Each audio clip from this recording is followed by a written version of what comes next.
What is up, everyone? Welcome back to another episode of Manbitesfilm, episode 68. We are 1 week away from the coveted 69. Oh, wait until I tell you what I have in store for everyone next episode.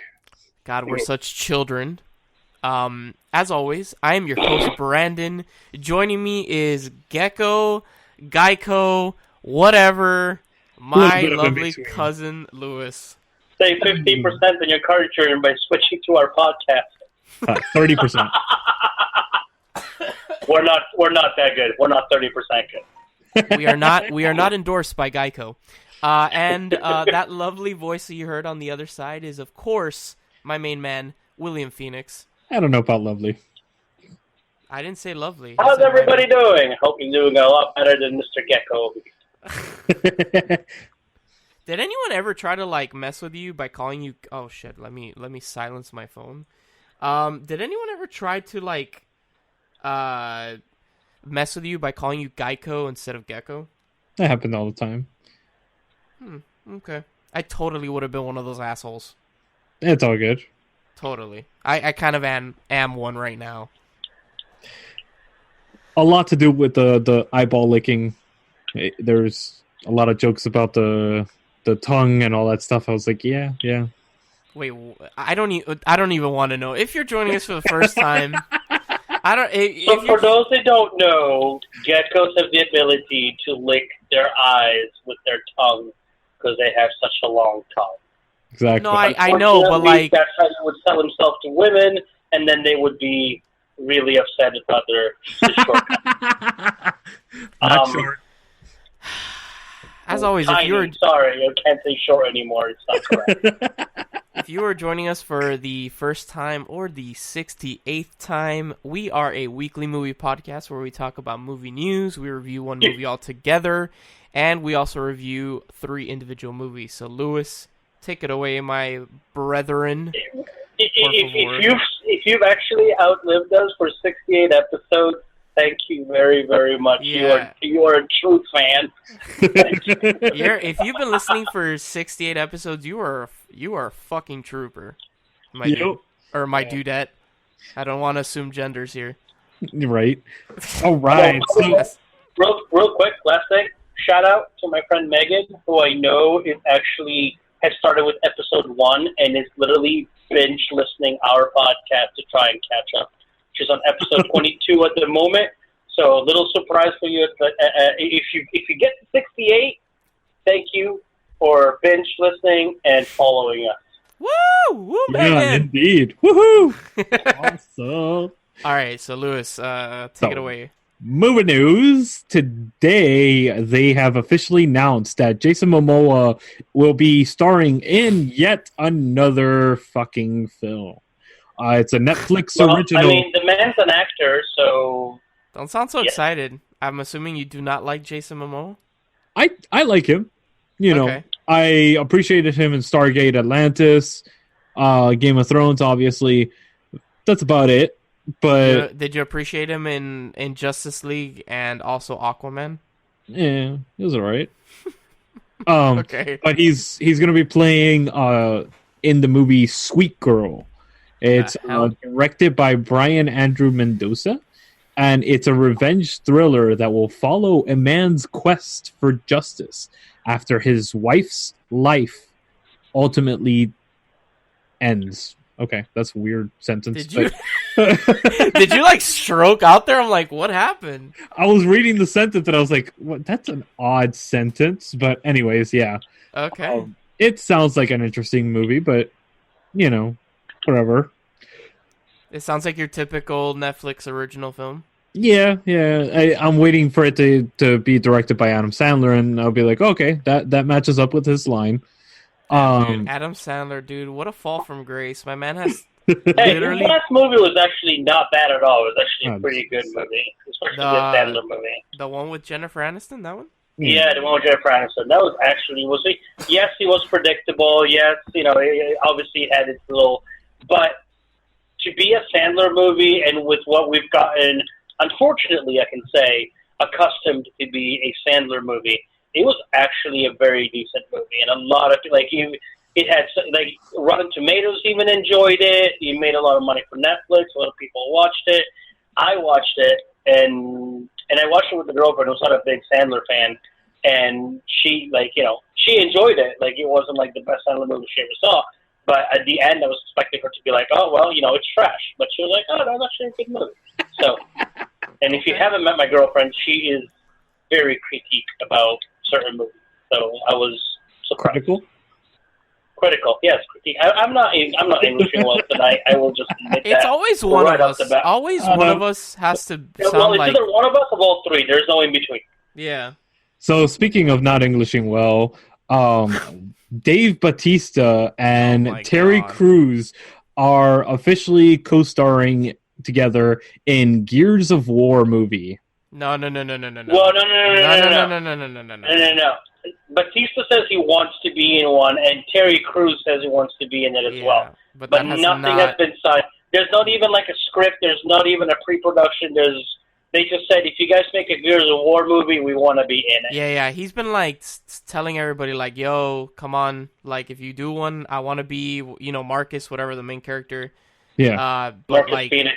Yeah, Marcus Phoenix. But there's like there's no talks of it's not definitive. Yeah. Yeah. And no relation. And no it's relation not to yours Terry truly. Crews. It's President Camacho. Okay. Which ironically we just saw. Tweet that he cosplayed He-Man, Terry Crews. Yes. Oh my God! I want to see even if it's like a fan made thing, I want to see that. God, just to hear Terry Crews scream, "I have the power." Right? Oh my God. I would never be able to. An adult movie and yell that. Let's be honest. Okay. I was waiting for him to do it. What do you call it? Idiocracy. I was like, please do it. That would be great. All right, so continue these movie news because now we're going to be here all night. All right, so another thing is they have confirmed that Rachel Weisz will be playing another version of Black Widow in the MCU. Wait, what? Yeah. Oh, okay. I'm assuming like her like successor or whatever. All it says is that they don't have any more information other than the fact that she will be playing another version of Black Widow. Interesting. Yeah. Okay. So I'm wondering if they're gonna be doing that like whole, alternate universes and all that stuff that they kind of tapped into with Into the Spider-Verse. I wonder if they're gonna adapt that into the MCU as well. Maybe. Which would be fascinating. Maybe. That might actually catch my attention. Question mark? So, another thing that has been officially confirmed is that Matt Damon is going to be reprising his role. Reprising? You mean reprising? Yeah, that too. See, that's two of us.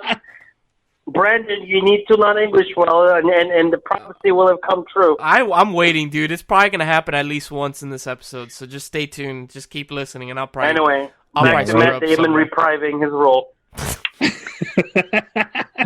Matt Damon shall be playing Loki in Jay and Silent Bob reboot, which I am so happy about because I love Dogma. It is such a great movie, and the fact that they're bringing that back as fan service in Jay and Silent Bob reboot is going to be awesome. This isn't. I read somewhere that because of Jay and Silent Bob reboot, that this is the first time in a while that somebody has. I think it's like that either Matt Damon has spoken to Ben Affleck or they have spoken to Kevin Smith. It's been like a really long time, and because of this movie, they rekindled their friendship.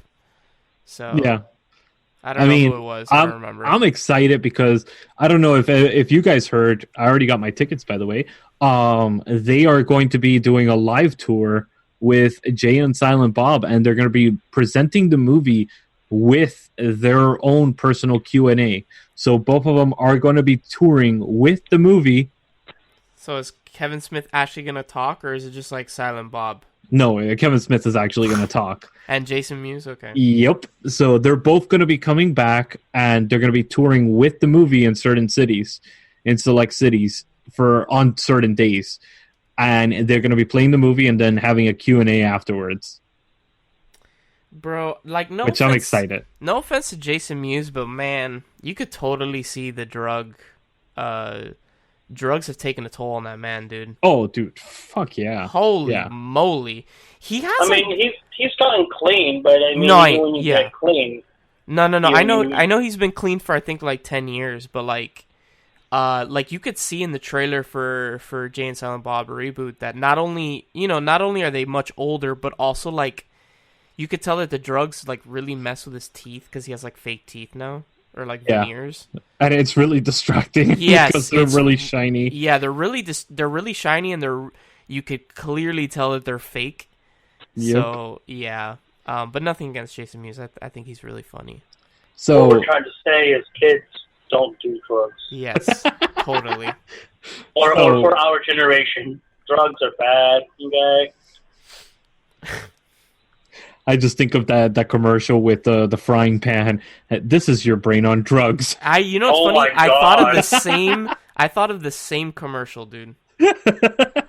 God, us and our dare,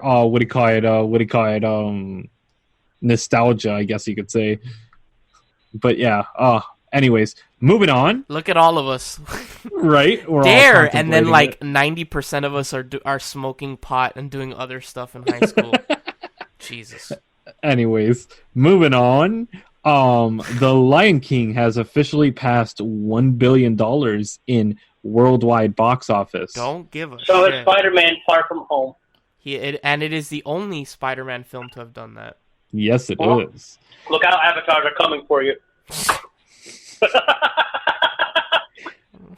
Talking about stealing lines and stealing things from other movies, Huma Kavula. Excuse me? Don't you dare talk to me like that ever again. What did you just say? Huma Kavula. Oh my god, that sounds like Hakuna Matata. Or that random thing from Harry Potter, the thing that they kill people with. Avada Kedavra does not sound Avada Kedavra, you dumb fuck. Avada Kedavra does not sound like anything like that, my dude. That sounded more like Hakuna Matata to me. So, if anybody doesn't know that line... I hate you so much by now. Me? I love you too, not William. You. Yeah, you. Hakuna Matata guy over there. So, anybody that doesn't know what I'm talking about, first of all, you uncultured swines, both of you, because coming from the guy that couldn't say Avada Kedavra, you got no room to talk. Yeah, that's not culture. Please enlighten me, my dude. Enlighten me. So, Hulu has officially picked up to make a TV series, one of the greatest books of all time, The Hitchhiker's Guide to the Galaxy. Oh, yeah. Coming to a TV series near you. For Hulu. I mean, like, people are saying it's going to be better than the original movie, but they would say the bar's not that high. Hey, fuck you. No. Fuck you so hard. No, the movie sucked. Oh, fuck you. No. It was the movie blew. No. So much had been cut out. Stuff is not in order. It was a good fan service movie, but it was not a great movie. It was a good movie. Shut your whore face. I'm just coming from the guy that likes Avatar, so I really am not surprised. Moving on. Brandon's like, not again. Not doing this again, please. That was it. Oh, I got movie news. You don't. Yeah, nice. I do. Yes, I do. They the director of It has officially announced that It Chapter 2 or Part 2, whatever, is going to run at a whopping 2 hours and 45 minutes. Woohoo! And he said that they also cut out an hour and 15 minutes worth of footage. Yep. God damn. So there's going to be a director's cut. He basically I was going to say, like, that director's cut's going to be beautiful. Yeah. So, a horror movie that's almost 3 hours, that's pretty crazy. It's a lot of book to cover, dude. A lot of book. Yeah, so get ready. You're gonna see a lot of Pennywise in about a month and a week, basically, because the movie comes out September 6th. Yep, I'm gonna be in the vibrating chairs. Woohoo! Why the vibrating chairs? It's the Jeez, at least just go buy yourself a vibrator, you fuck. dude. Watch a horror movie with those vibrating chairs. Holy crap! Yeah, no, I will say that some movies with the Dolby. Although I don't Dolby. It's not going to be like Dolby. Like I go to the vibrating chair once when there's like a lot of like action explosions because that's where you get your money's worth. If you go to like a movie like The Lion King, it really wasn't that worth it. William, do you want a sock? Stay tuned after these quick messages when we come at you, not live, never live. Why are you coming at me? Don't come at me, bro. Nope. God. William's turn. Woohoo! I know it's our new not so new segment, the movie bucket list. Woo! Stay tuned. Welcome to an exploration of sight and mind, a travel through the world of films and the artists that bring you these masterpieces. Do you love films, directors, actors, cinematographers, editors, composers, or any of the hundreds of artists that bring you these feats of art? I am Luislacau, your host into the world of films, your guide to Manbites Retro. Welcome back to our new, not so new segment, the movie bucket list, where William brings us one movie off of these lovely posters that he has. He surprises us, and then we talk amongst ourselves, and we think we. It's always a surprise. It's always a surprise. All three of us have not English well. And then we talk amongst ourselves, and we decide if it should or should not be on this list. So, William, what is it, buddy? Is it all right? No, it's not all right. Oh, okay. And what movie would be all right? I mean, there's so many movies that you can't that's fucking Dazed and Confused, right? Yeah. Oh yeah, Wait. Time out before we actually go into the movie. You don't like Dazed and Confused? I like Dazed and Confused, but I wouldn't put it in my top 100. Oh, okay, gotcha. All right, moving on. William, what's the movie? So the movie actually, it's a movie that's from 1994. It is one of the best Disney movies ever. Oh Jesus! Here we go. It's The Lion King. Yeah. It's The Lion King. Ever.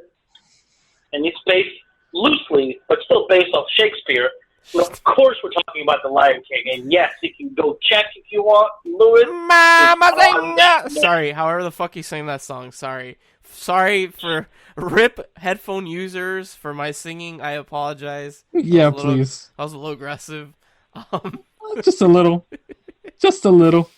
My ears are sore. A little bit.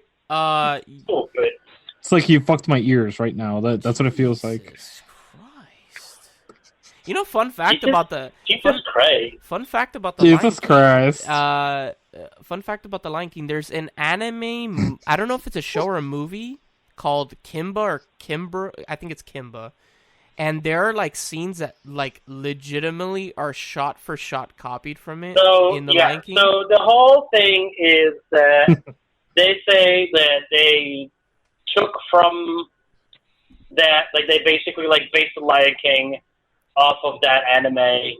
Yeah. Kimba the Lion, I believe it's called. Yeah, something like that. But I mean, in the words of Lewis, everybody borrows from everybody else. So, are you saying, William, that you like a remake and a movie that's not original? Well, what? No, because what? The what should I call it? Oh my God, it's not a movie. It's actually the guy that drew the original Kimba said that it wasn't like a ripoff. He himself, the original creator, said no, it was not. So it was not ripped off. If anything, it's loosely based on Hamlet because, you know, I'm a cultured fucker. I'm a cultured fuck. Are you sure you're cultured? I am sure I'm cultured. Because I still have to say Avada Kedavra. The Lion King, I definitely think. All right. Tread lightly on this movie, or I shall beseech you.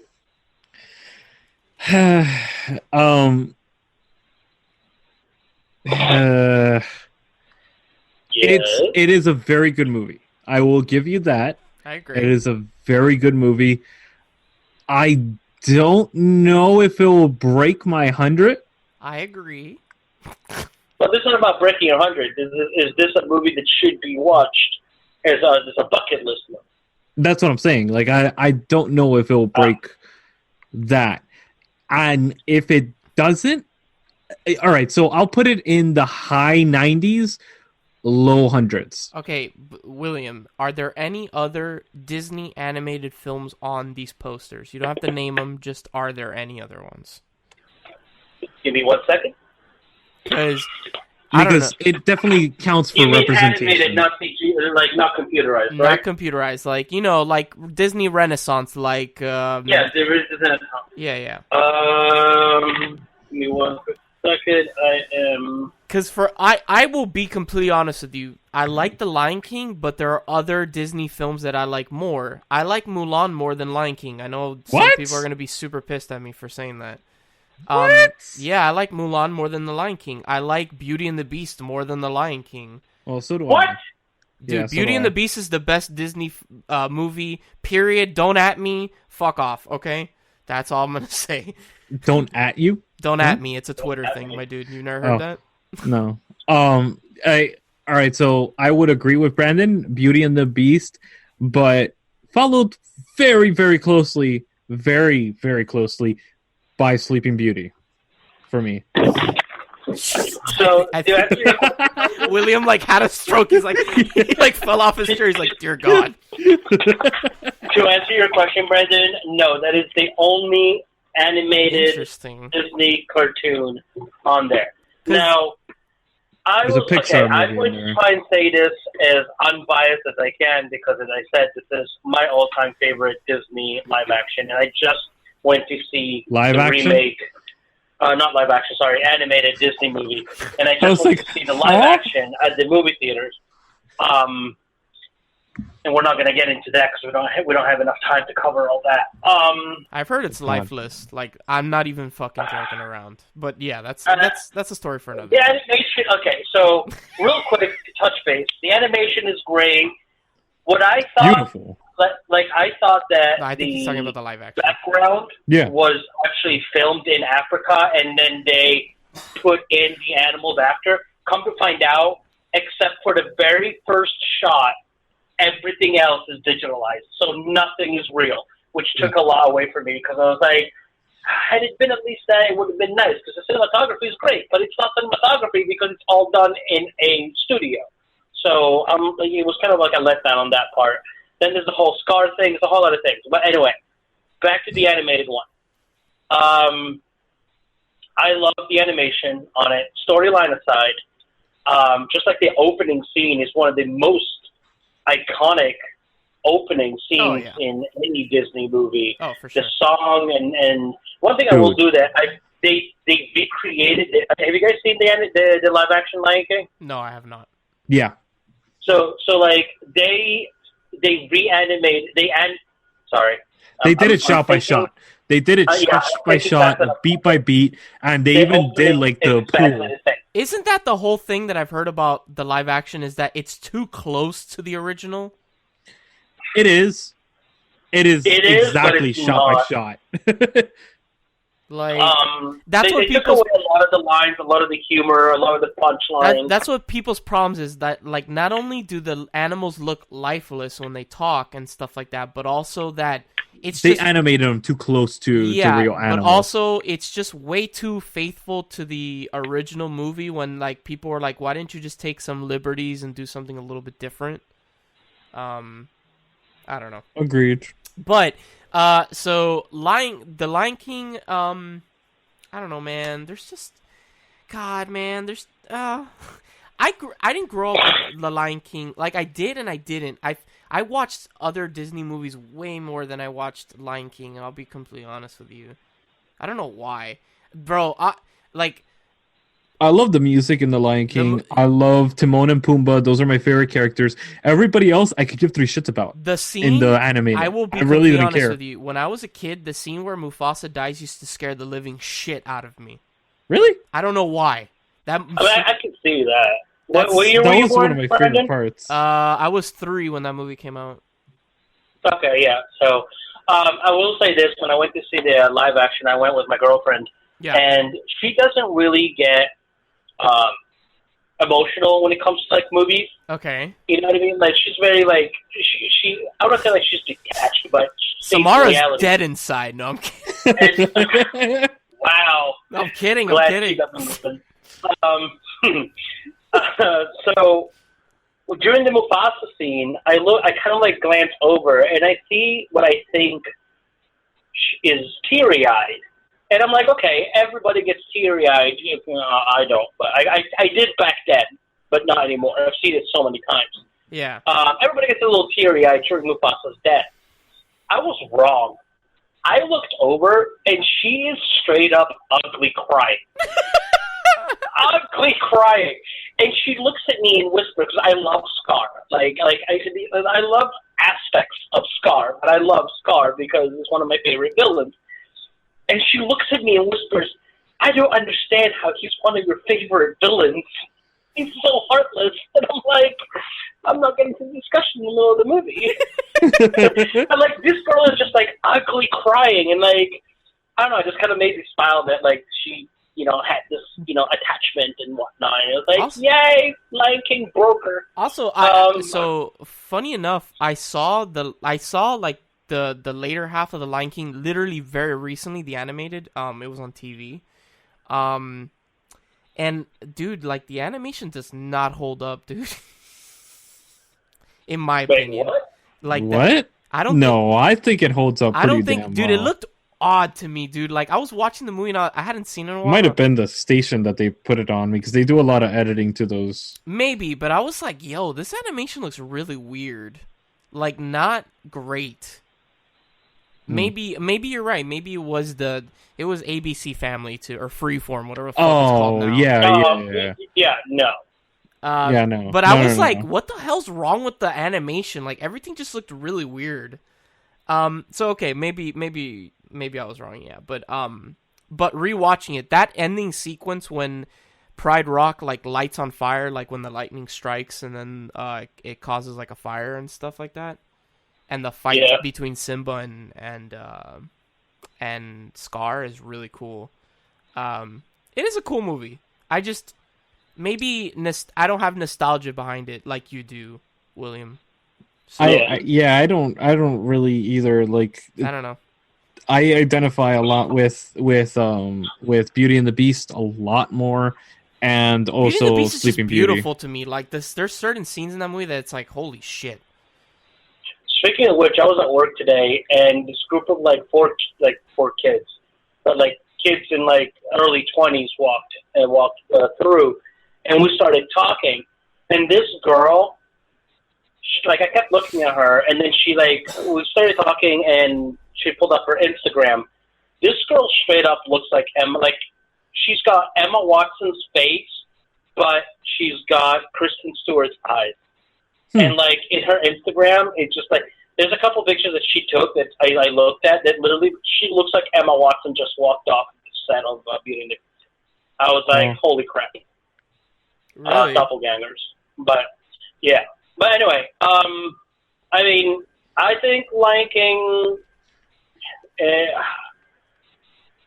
Again, and this is going to where the bias kick in. I think that it should be on a top 100 bucket list for like the soundtrack and the animation and everything.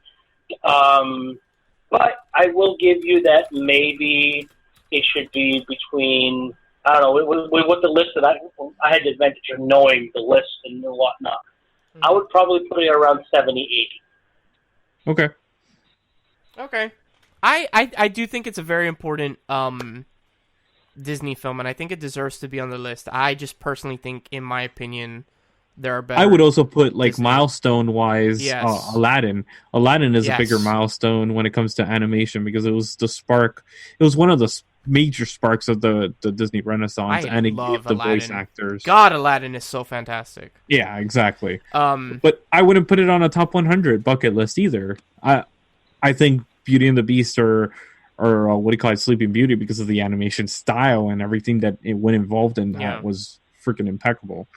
Both of those movies. So yeah, I'll say it deserves to be on the list, but like low, like 80s, 90s ish area.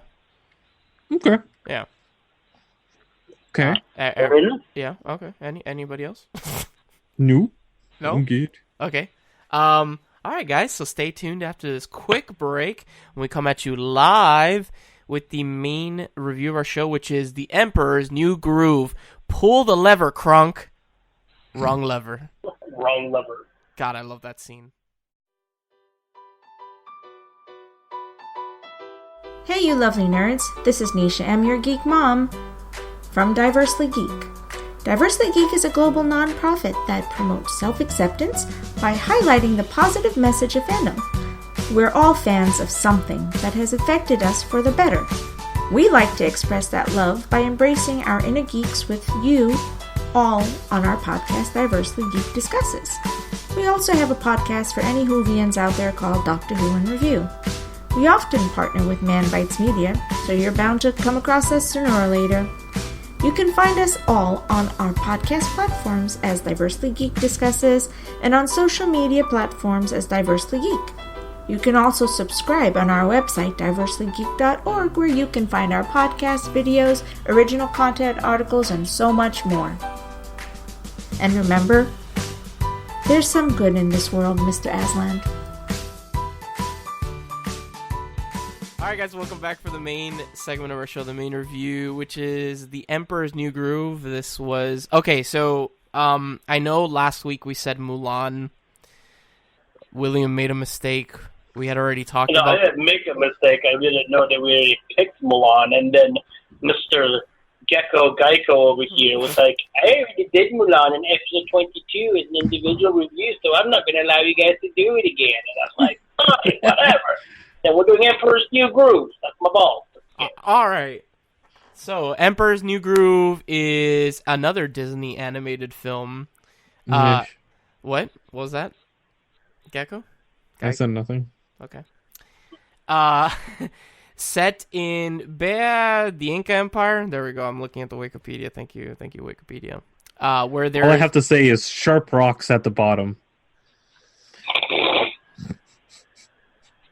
Where there's an emperor by the name of Cusco, voiced by David Spade, and he's a total douche nozzle. And basically he gets turned into a llama by his right-hand men, Yzma and Kronk. But can we talk about how fantastic Kronk is? Yes. Kronk is the best fucking character in this movie. I mean, they gave him his own sequel, so... That is very true. Is he still voiced by, what's this guy's name, Patrick Warburton? I believe he was, yes. Okay. I just remember him from Seinfeld, and I every time it's like, oh, it's so great. So great. Well, what's funny is that, like, when I watch it now, I see Joe from Family Guy. Yeah, isn't he Peter? Like, yeah, he is. He has a very distinct voice. Whenever he speaks, you're like, oh, that's that guy, you know? Yeah. I was so excited when I saw him in Men in Black 2, because I thought he was going to have such a big role, or at least a good role in it. And then he gets sterilized, and I was like, well, that's the end of that. Can we also talk about Pacha, which is voiced by my main man, John Goodman? John Goodman. John yes. Yes. Who's Yzma? Yzma is Eartha Kitt. Oh, yeah. Oh, she died, actually. She died in 2008. What was she in before? A lot. I'll tell you right now. Really? Eartha Kitt. Eartha Kitt. Even David Spade, and like, I'm not a big David Spade fan at all, but I love him as Cusco. Like, he was great. The voice of him is perfect. Oh, okay, she's a performer. My bad. Whoops. Yeah, she's very distinct. Like, she has that face. Like this is gonna sound really mean, but she looks like a cat. If that makes any sort of sense to anybody. Yeah, she does. She looks like a I cat. just pulled up a picture of her. Like you look at her and you're like, you kind of look like a cat. Wow. I don't mean that in a bad way. Damn, she was 81 when she died. Holy Yeah. crap. Is it just me or is this movie like really short? It feels short. I don't. It's an think hour and actually 18 short. minutes. Yeah, it is short. That is- Maybe it is short. That is very short. Yeah. Like I remember I was watching it. It and I'm felt like an hour and 18 minutes. Okay, so Lewis, what did you not like about this movie? Come on, baby, give it to us. Come on. All right, so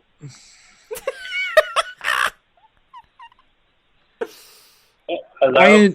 I enjoyed this movie, but it was very fucking slow paced, and I don't know if it was maybe just my mood, but it felt like an hour and a half stretched out.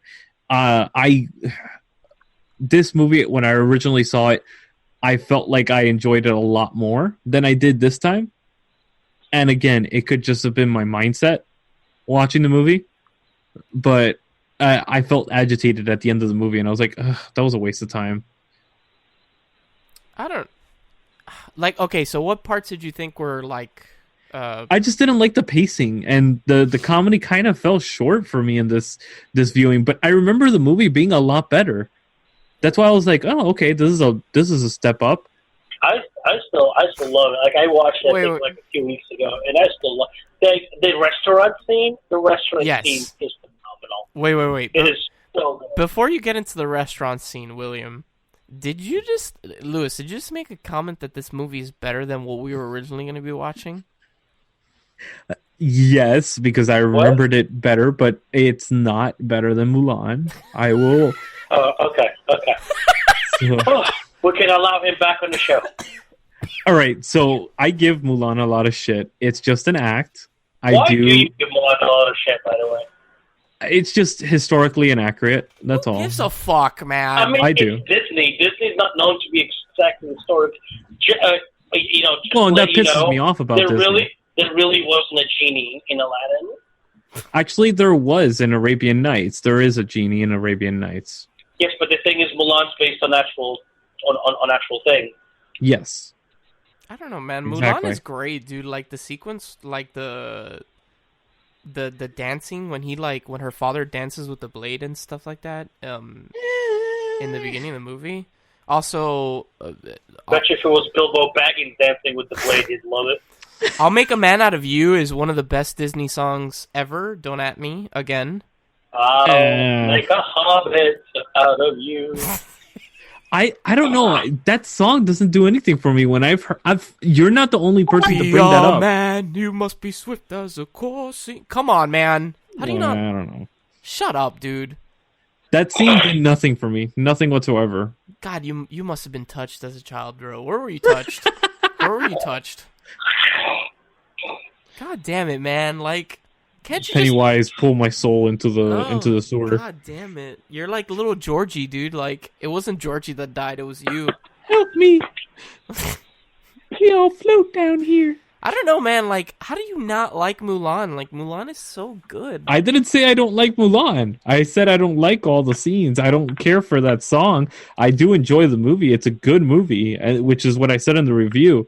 It's just not the greatest thing. And I don't appreciate when Disney alters history like they do in Pocahontas and all the million other films that they do. At the end of the day, Lewis, it's an animated film. It pisses me off. Generated towards or targeting towards children. Children. Like, you went around and told kids Santa wasn't real as a kid, didn't you? Yes. Yeah. Definitely. Yeah. Definitely.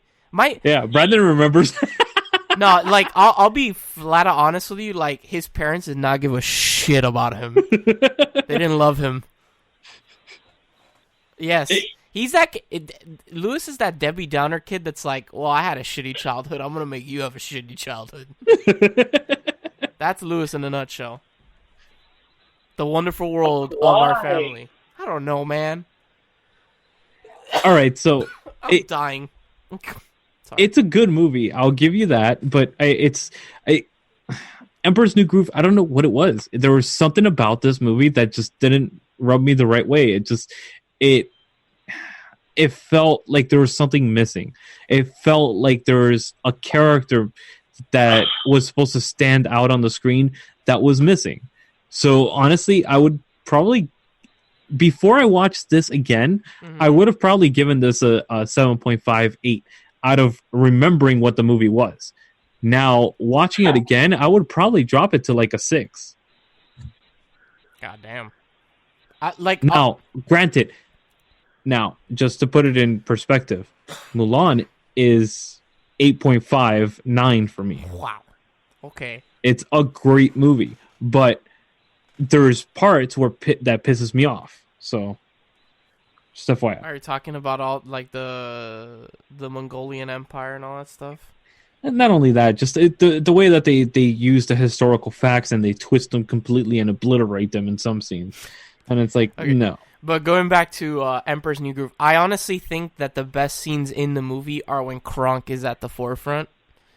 Yeah, 100%. Like the scene, pull the lever when he's talking to his like little angel and his devil, and also, the scene that William brought up, the whole like diner scene in the kitchen is incredible.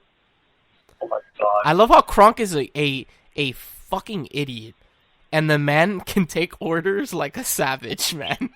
He's like, right. I got this entire kitchen, like, perfectly, and I've been here for 2 seconds. Other than that, I'm an idiot. I love Kronk so much. He is the best. Did you guys ever see the picture of that marathon runner that did the Princess Run or one of the marathons at Disney? And the fucker showed up cosplaying Gronk. And not just cosplaying Gronk, but he had the Yzma carriage on his back. And he ran the marathon like that, without ever putting it down. Kronk? Like with a K or a G? You said it with a G. You said it with a G, my dude. Gronk. Oh, sorry. I'm thinking football season here. My bad. Oh, yeah, that's actually a person. I forgot. That is an actual football player. Totally forgot about that. Gronkowski! iPod!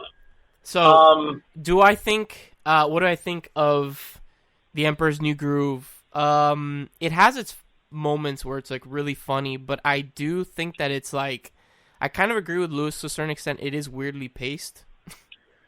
It feels really short. Like, it's just straight to the point. It feels like they cut half the film. Yeah, slightly. Yeah. Also, it's just, I know it's a kid's movie, but it's slightly very unbelievable how, like, quickly Pacha turns Cusco from a total douchebag to, like, a nice guy. That's where it'll benefit from a longer film. Exactly. I feel like there's not enough scenes to flesh that out, and it just feels a tad bit forced. You have the IMDb up, right? For yeah, well, the Wikipedia, but yes, what year for the Wikipedia? What year did it come out? December 15th, 2000. See, I feel like it came at a time where it was on the tail end of the renaissance of Disney, and that they tried to like push something out to kind of like keep us at peace and happy that they hadn't really put out anything big. Because if I'm not mistaken, Tarzan had come out in '98, and that didn't fare all that well. For good reason. Shut the fuck up. Tarzan is an incredible movie. No. Shut up. I mean, compared to the movies that we were just talking about, like Beauty and the Beast, Lion King, Aladdin, Tarzan was not like... It's the same thing with Hercules. Tarzan is part of the Renaissance, man. Yeah, but it's the tail end of the Renaissance. It's the last movie, technically, in the Renaissance. For good reason. What the fuck does that mean, Lewis? That just means it came out at the tail end. That means it was the diminishing factor. No, it wasn't. Shut the fuck up. It means after that... It was the start of the Dark Ages. God damn it, man. Well, yeah, because Lord of the Rings came out after that. Holy shit, man. All right, so funny thing, there's a whole theory behind Disney, and I don't know if you know, but Don Bluth and Brandon and I were just discussing about this particular studio. Don Bluth is the one that brought us All Dogs Go to Heaven, Five Goes West, what do you call it, and Titan AE.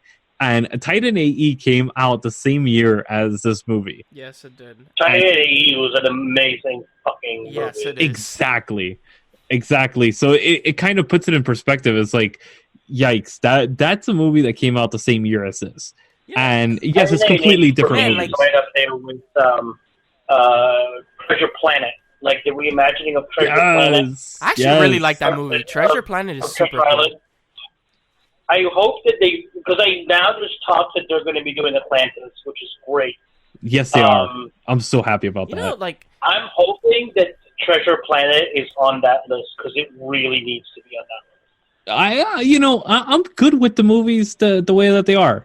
I really don't want them touching good movies. Touch bad movies like this one, like Emperor's New Groove. By the way, so I'm looking at the Renaissance list, and it's like, all right, Little Mermaid, cool. Beauty and the Beast, of course. Aladdin, of course. Lion King, of course. Pocahontas, okay, whatever. Hunchback, Hercules, good. Mulan, good. Tarzan. And then the one that really sticks out to me that I'm like, why the fuck is it on this list, is The Rescuers Down Under. Hey, fuck you. Rescuers Down Under is amazing. That is literally the one in this list that I'm like, why? What? Why? No. Bee Soup. Come on, dude. That movie is freaking amazing. I love that movie. I agree with Brandon. I wouldn't put it as part of the Renaissance. No, man. It was a great movie. It was drawn beautifully because the Down Under is the one in Australia. Yes. And it was obviously the sequel to the original Rescuers. Yeah. But I don't think that it was that it was at the level and capacity that the other movies were. I'm sorry. It also I know Rotten Tomatoes means nothing. Oh, actually, wow, Pocahontas. Sorry, I stand corrected. I thought it was the worst rated in the Renaissance with a 68%, but I stand corrected. Pocahontas has a whopping 57%. Everything else is in the 80s, 90s, and like 70s. So I don't know, but Emperor's New Groove, good, but. It's a funny movie, but in the grand scheme of things, I think it's a mediocre Disney film. Mediocre, if you pronounce it the way that you spell it. I felt it was something different than what we had experienced, and it was an original story for the most part. Like Pocahontas was based obviously off of Pocahontas. Beauty and the Beast was not. It wasn't a reimagining of anything. Like it was. The Renaissance was based on stories that had been around for a while. I feel like Emperor's New Groove, although obviously it has the story of, the asshole ruler that goes through his quest or his odyssey, and then he comes out being a better person. It was original. And I enjoyed it. Also, I feel like the scene where they're like tied together and about to go over the waterfall. Oh, that whole scene. There's a waterfall, isn't there? He's like, "Yep." And he's like, "Let's do it." Yeah. I feel like that's you, Brandon. Every time we're getting ready to record, and you're like, "Okay, let's do this. Let's."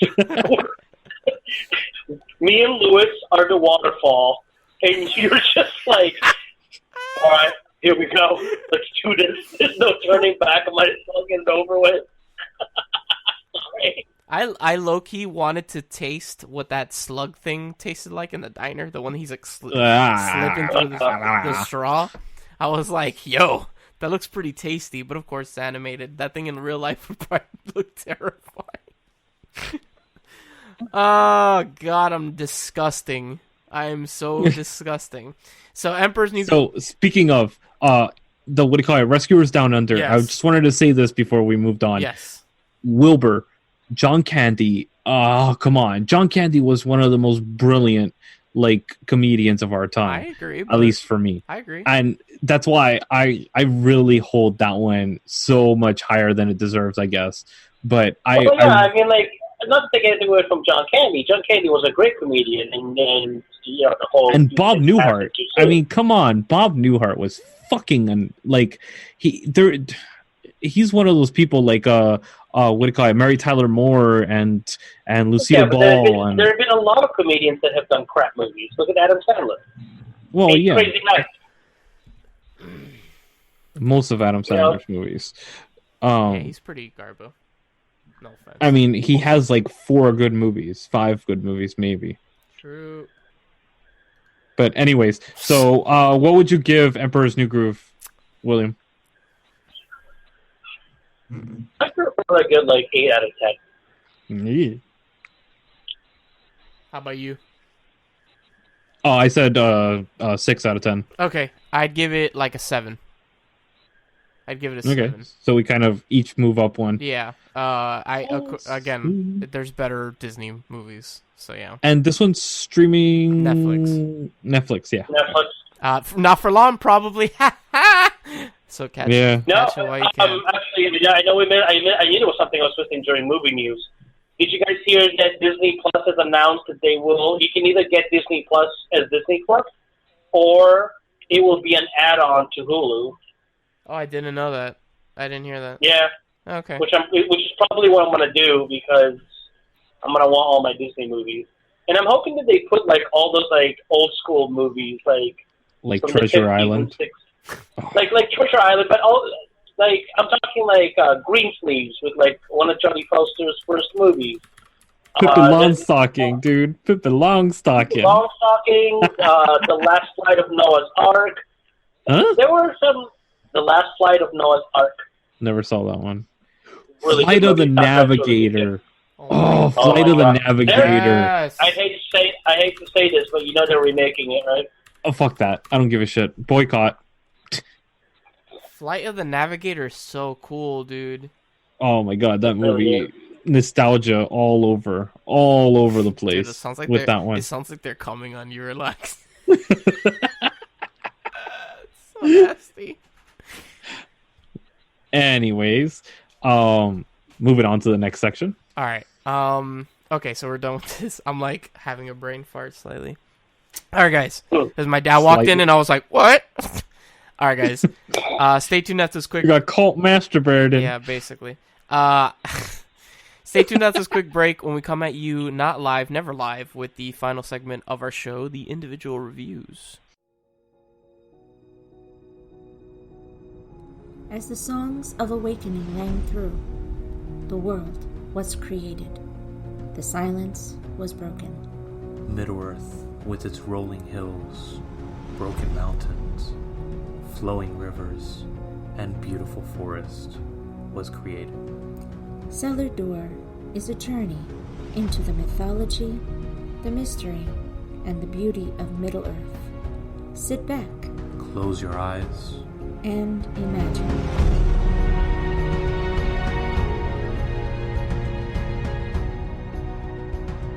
Alright guys, welcome back for the final segment of our show, the individual reviews. William is going to be going first. I'm afraid. I English Very correctly. afraid. Well, I was going to go with Knights of Zodiac on Netflix, but then I remembered that my last review from last week was not a good one, so I didn't want to do back-to-back negative reviews. Man, you do whatever you want, boo. Yeah, I know, but it's I'm already in a funk in the mood as it is. I'm I need something that's going to be a little bit better. So I'm going to go with the Amazon original, The Boys. Oh, shit, the new show. Okay, cool. Yeah, which it just came out last Friday. I binge watched it in a day because it was only 8 episodes. You binge watched? I hate you guys so much. I literally thought the same thing. You didn't pronounce it correctly, or I'm maybe going to quit this show. I don't know if you said it really quickly or if it's just the quality of the call, but it was I bitch watched it. I'm like, what? Yeah, I watched it. I made him a bitch. Bitching. I was like, that's a new one. Well, that's going to be a new thing for us. Let's bitch watch this shit. No. Bitching. God, I love that. Bitchin'. Oh, Jesus Christ. Can we bring back two sayings from the 80s, gnarly and bitchin'? That's all I want in my life. Gnarly. I say that all the time. I say gnarly all the time, but bitchin'? Fuck that. Anybody and everybody. Bitchin' is amazing. We should totally bring that back. Agreed. Go on, William. Done. So I binge watched it. And it's really good. It is definitely not your mom and pop superhero show. Nice. It is very graphic. It deals, and not only does it deal with, superhero life and everything, but it deals also with every, events that have happened in real life. And I can't find the right words right now, but for example, one of the superheroes gets sexually assaulted by another superhero. So, is this like a comedy, or is it actually like a... No, it's definitely not a comedy. Oh, okay, cool. Straight up drama. Think along the lines of Batman versus Superman, but actually good. Gotcha. And you see how some of the there's this group called the Seven, which is kind of like their world's Justice League, okay? And you come to find out that the Seven are not as innocent as they're part of a package show almost, where they are shown to the public as these superheroes that do so good, but everything is scripted, and then you find out everything goes on behind the scenes, and how really they are superheroes. Because at the beginning, and I'm trying not to give anything away, because the show, like I said, is new. At the beginning, you think that they are heroes by a certain way, and then you find out that maybe it wasn't true. There's a lot that happens in 8 episodes. You have to pay attention. There's a lot of exposition, but you have to pay attention to it because it does come full circle in the end. All the arcs, no matter what arc it is, comes full circle, and it closes out well while still leaving you wanting more for season 2. I'm hoping, and I think that they're going to renew it because it's doing really good. And there's also this group of guys which are trying to take down the Seven, but trying to expose them for the fake that they really are. But I thoroughly enjoyed it. It did not feel like it was 8 hours going through. And if you are into superhero, if you want something different than just your regular superhero show or superhero movie, definitely watch The Boys. It's worth your time. It's worth your effort, and you'll want more. I want more. I can't wait for season 2. And usually I'm just kind of okay, I'll just wait it and it'll happen. I was when is season 2 coming out? Because I need more. This was not enough. So, but definitely don't watch it with children. Don't watch it with people that are squeamish when it comes to blood, guts, gore, the whole 9 yards. I've been hearing a lot of good things about it. Everybody's been watching it, and yeah. Sweet. Yeah. So awesome. I give it a good 9 out of 10. Okay. And I hope you guys watch it and we'll be able to talk about it. I think I'm going to be... I'm going to add that to my list soon, too. Yeah, I'm definitely going to be checking it out. So I will let you know what I think of it. Sweet. I'm also going to be talking about a series as well that's on Netflix. It just came out on July 25th of this year. Okay. So it literally just came out. It stars one of my favorite actresses because of Battlestar Galactica, Katie Sackhoff. She is the principal actress in this show. It's called Anotherlife. Oh, I've heard it. It is a decent series. It runs 10 episodes long. It's on Netflix currently streaming. It is Netflix original. And it's basically Lost in Space light with a millennial twist. It feels like a soap opera in space. It has kind of this millennial feel to it. So I would see myself probably giving it a higher score if I was a millennial or identified with that generation more. But you technically are a millennial, by the way, just to let you know. Yes. I'm in that in-betweener. No, you were born in 85. That's a millennial. 85 is a millennial. 85 is a millennial. Generation X Suck 80. my penis, my dude. You and I are both millennials. Anyways. I'm at the beginning of that stage, and I don't identify with the millennial crowd because I don't. And it's not because of all the bullshit that people say and all that stuff. It's not. It's just I don't think that I am. But it also stars Samuel Anderson, which he is Danny from Doctor Who. Oh, okay. If you saw the season with Capaldi. Okay. And he's fucking great in this. He's actually an android, or not an android, an AI that comes out on the spaceship. Spoilers? No, I'm kidding. I really don't know if it's spoilers. I'm just joking. No, it's not a spoiler. Okay. But basically the whole thing is that imagine the storyline of Arrival meets kind of Lost in Space TV series. This alien spacecraft lands on Earth, and they're trying to communicate with it, trying to learn about it, but they figure out where it came from, so they decide to send a spaceship to the planet that it came from.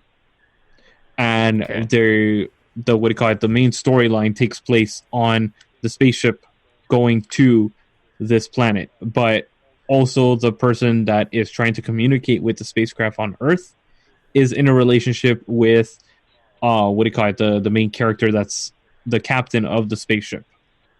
Space, the final frontier. Sorry. Definitely not the Voyages of the Enterprise.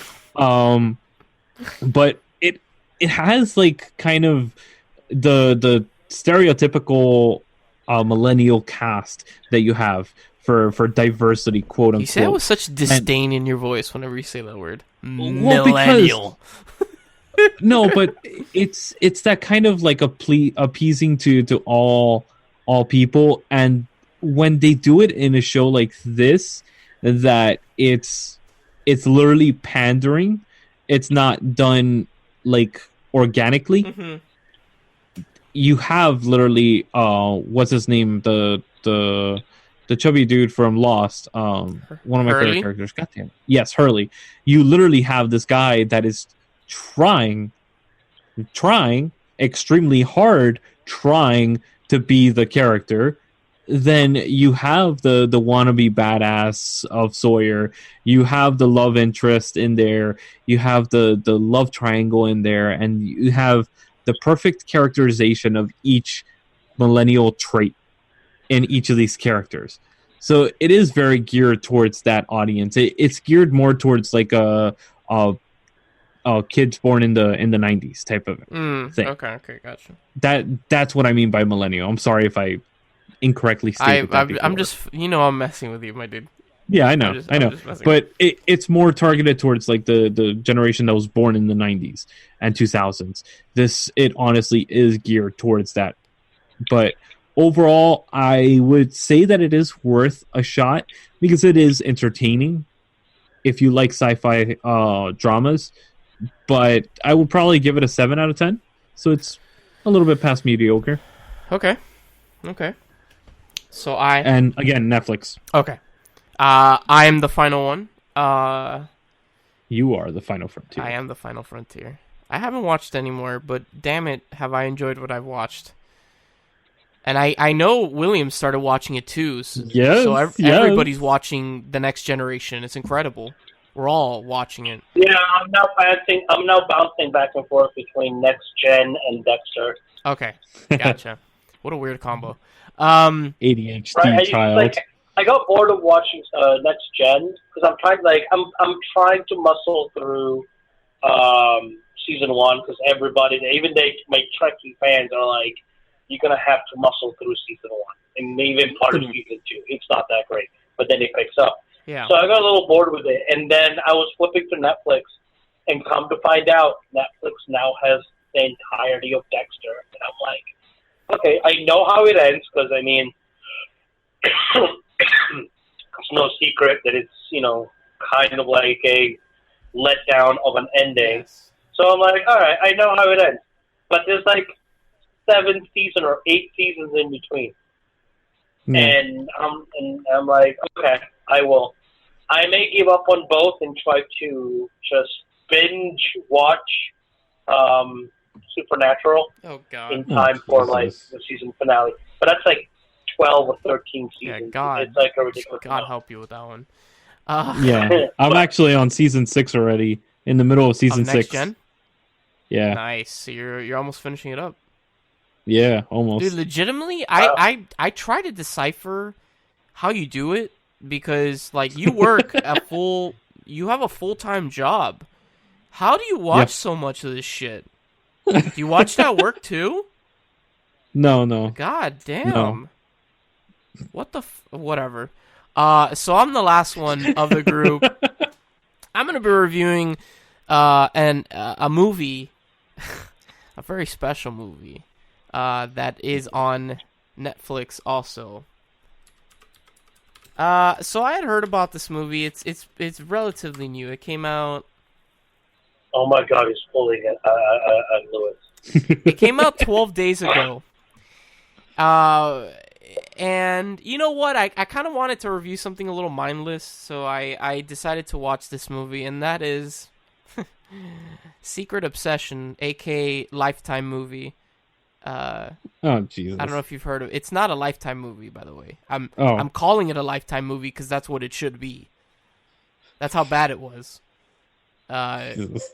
It's a Netflix original movie starring Brenda Song, who is Jennifer Williams. She's an actress from like a bunch of Disney Channel shows, and Lifetime movie. She was on Sweet Life. Yeah, she's on Sweet Life and all that stuff. And the other main, so there's 3 actors and actresses you might recognize. There's her, Mike Vogel, who is in a bunch of other movies like Poseidon and Cloverfield.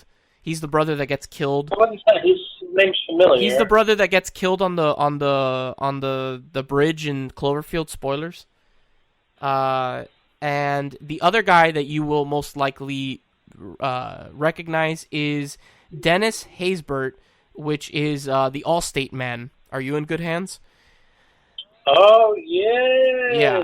I don't remember. Do you know? I found out. Well, it was a couple of years ago, but the first time I saw him, and a lot of people don't recognize him from back then, he was in a baseball movie. He is? I know him from He is. I know him from, of course, the Allstate commercials, and also he's the president in the show 24. In 24. Which when I first started watching 24. Oh, okay. Yeah, that's who we're talking about. Yeah. He is actually in Major League. Oh, what? He's the big black guy in Major League that's got like the bad juju. The bad juju. Huh. Remember? I don't, but I will take your word for it. Okay. But yeah, he's one of those like my first time. Oh yeah, I'm looking at a picture right now. He is. Yeah. He's, right? Yeah, he's totally in this movie. Yeah, so so this movie basically starts do you guys care? Are you going to watch this movie? No. Probably Okay. not. Actually, definitely not. Okay, cool. So I'm going to spoil the shit out of this movie. So if you're listening right now and you don't want to hear this, then stop listening for now. Just fast forward. Or skip ahead. Fast forward to the end of the show. Don't stop listening. So the movie starts off with Brenda Song's character, Jennifer. She's running from this man that you don't see his face. He has like a knife. It's raining, and she's trying to escape him and whatnot, and she gets hit by a car. And she wakes up in a hospital. Like, a guy hits her, like an innocent guy, an innocent bystander kind of, she runs out in the middle of the road, and he's driving by and he hits her. So he calls an ambulance. They take her to the hospital and whatnot. And then Mike Vogel's character, Russell, shows up and saying that, oh, I'm her husband, blah, blah, blah. And they're like, oh, she suffered, like a traumatic brain injury, so she's going to have, like, amnesia and all this crap. And he's like, okay. From the get-go, you're like, immediately from the beginning of the movie, I'm like, he's the bad guy. Right? And then he starts showing pictures to people. Like, they're like, oh, you're the husband. He's like, yeah, yeah. And he starts showing pictures to the nurses and to her, trying to, like, jog her memory. And you could clearly tell that he has literally photoshopped his face onto somebody else's body. It looks really fake. And you don't need to know much about Photoshop or photos to know that it looks fake. And whatever, the movie keeps going. Dennis Haysbert is a detective, and he starts like questioning her husband. And then it turns out that I was right. The dude's not her husband. He dun dun dun dun. He's like this creepy dude that like is totally obsessed with her, and he killed her actual husband. Photoshopped his face on every single photo. The movie's crazy, dude. It makes absolutely no sense. It's just a really bad movie. The fucking acting is like subpar. It's really, really fucking bad. It's a Lifetime movie. I don't know what the hell Netflix thought about, like, what they thought when they, I guess, gained the rights to this film, the distribution rights to this film. It's just really fucking bad. Like, I was like, what the fuck? I finished the movie, of course. It's like a mindless movie. It's not long. It's literally 97 minutes. It's an hour and almost... Well, now we know why they lost over $1 billion over the past week. Oh, did they? I didn't hear about that. Yeah, no, they lost like well over $1 billion. I thought they were going to start canceling shows left and right, but then like 2 days later they announced like a whole slew of new shows. I was like, oh, thank God. Interesting. It's just, it definitely feels like a Lifetime movie, and I don't know why it's not on that channel. It's like, from the get-go, like, okay,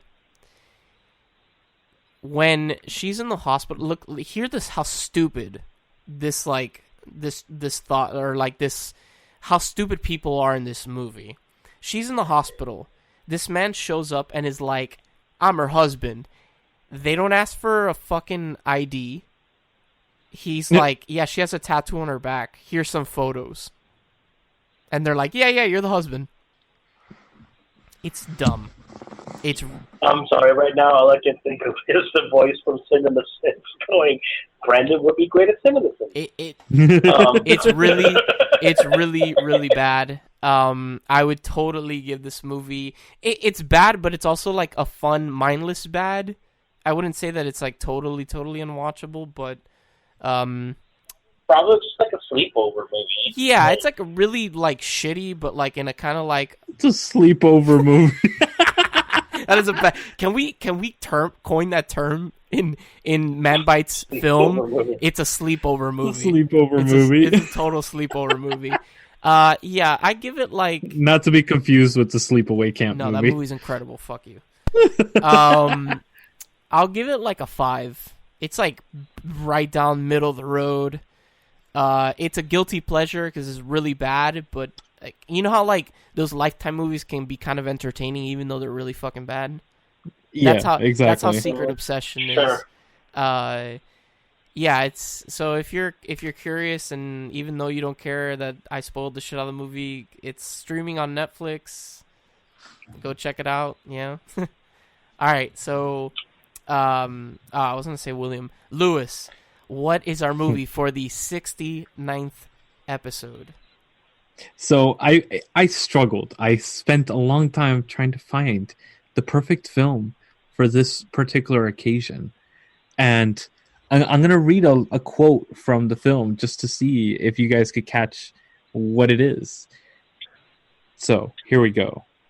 I'm not going to name the character because that would give it away. The quote starts, "Don't be a good neighbor to her. I'll send you a love letter straight from my fucking heart, fucker. You know what a love letter is. It's a bullet from a fucking gun, fucker. You receive a love letter from me. You're fucked forever. You understand? Fuck. I'll send you straight to hell, fucker. I have... For some reason, like, his voice while he was saying that, and I think it's because I just watched it recently, not Ben Affleck, but like his best friend from Chasing Amy, and all I can think is Mallrats for some reason. But I know it's not Mallrats.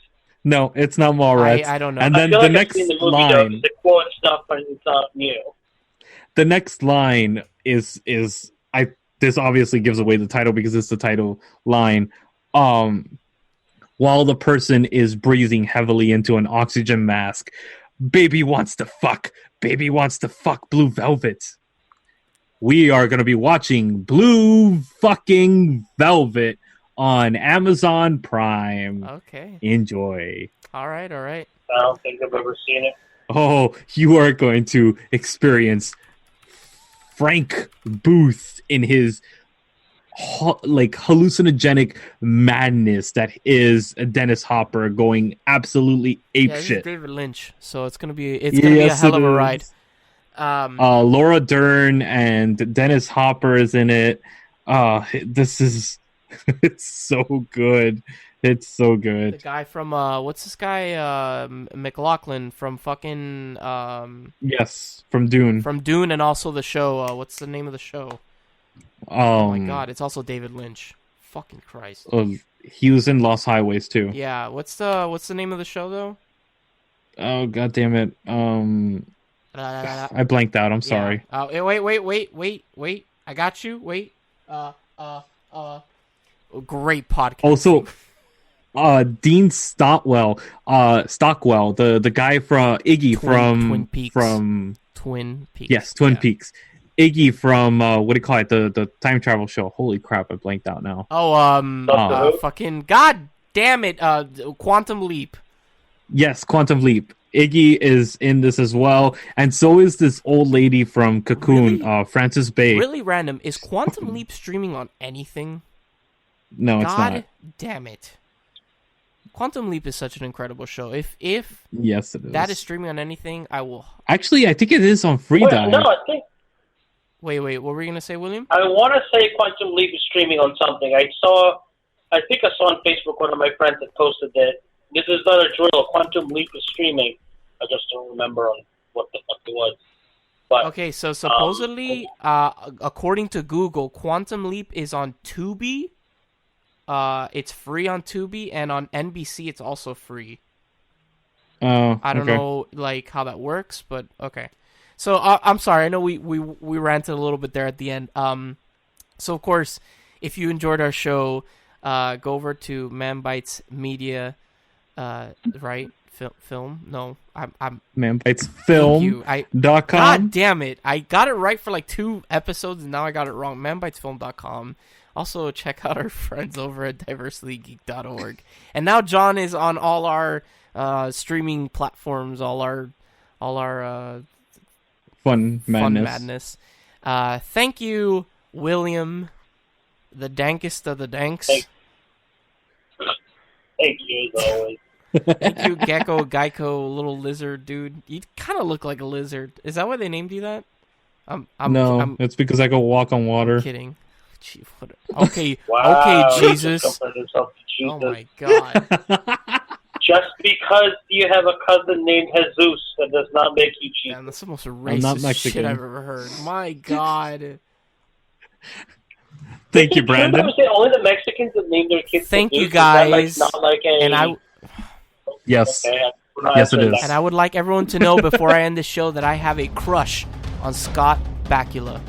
We'll see you guys next time on Manbitesfilm. Old or young Scott? Younger.